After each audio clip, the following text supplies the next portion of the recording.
How am I supposed to acknowledge I'm on my own land? Ken Workman, Duwamish tribal elder and direct descendant of Chief Seattle, lets the question hang in the salt air above Alki Beach.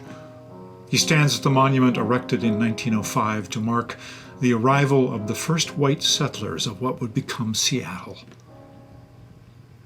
3 years, 2 months, and 9 days, he says, his voice steady and matter-of-fact, noting the passage of time like a tolling bell.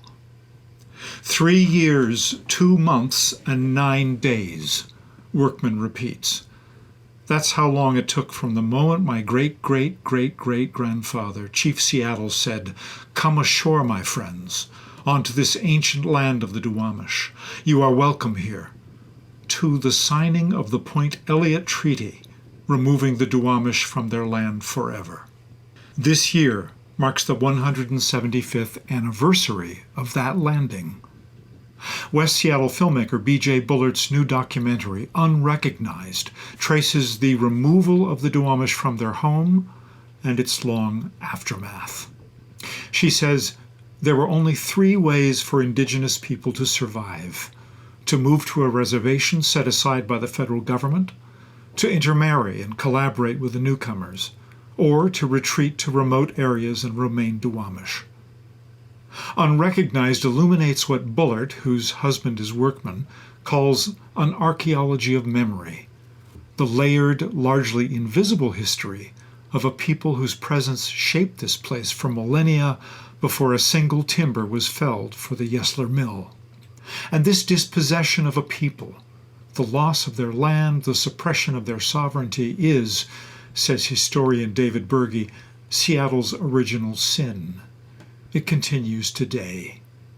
The Duwamish remain unrecognized by the federal government, denied the health care, education, and legal standing that recognition would confer. The chief, of Duwamish and Suquamish lineage, was the first signer of the Point Elliott Treaty, and yet land was never set aside for his people in the city that bears his name. In January 2001, a spark of hope briefly flared when the outgoing Clinton administration authorized federal recognition for the Duwamish on its last day in office. Less than 48 hours later, the incoming Bush administration withdrew it, and the legal struggle has continued ever since. Last year, U.S. District Court Judge Jamal Whitehead ruled the tribe's petition must be reconsidered by the Bureau of Indian Affairs. It has not been resolved yet. For Workman, the welcome his ancestor extended to white settlers on the shores of a fertile bay is no less heartfelt today than it was 175 years ago.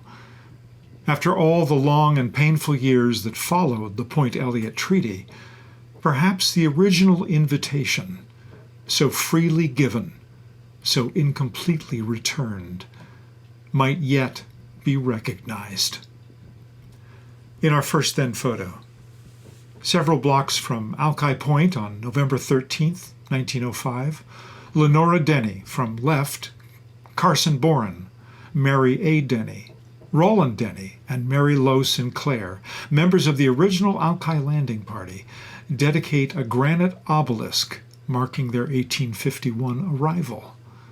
24 settler names are carved into the stone.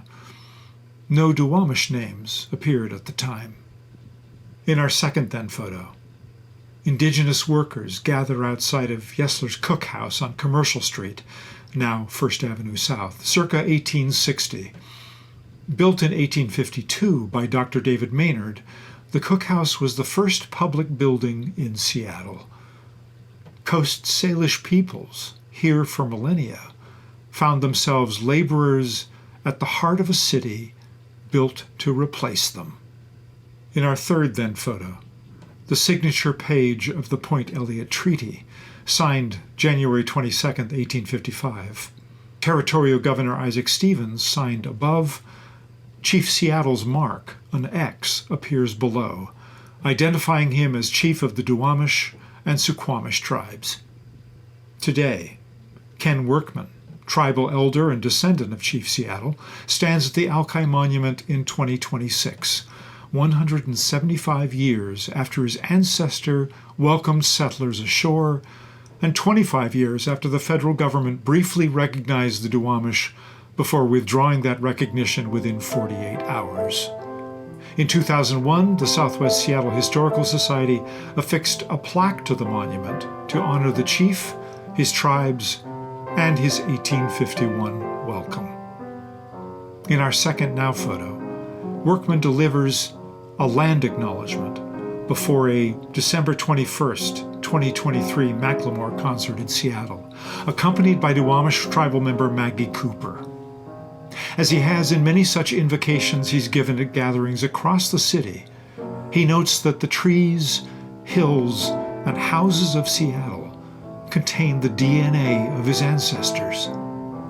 Their voices, he says, might be heard in the wind-blown fir branches.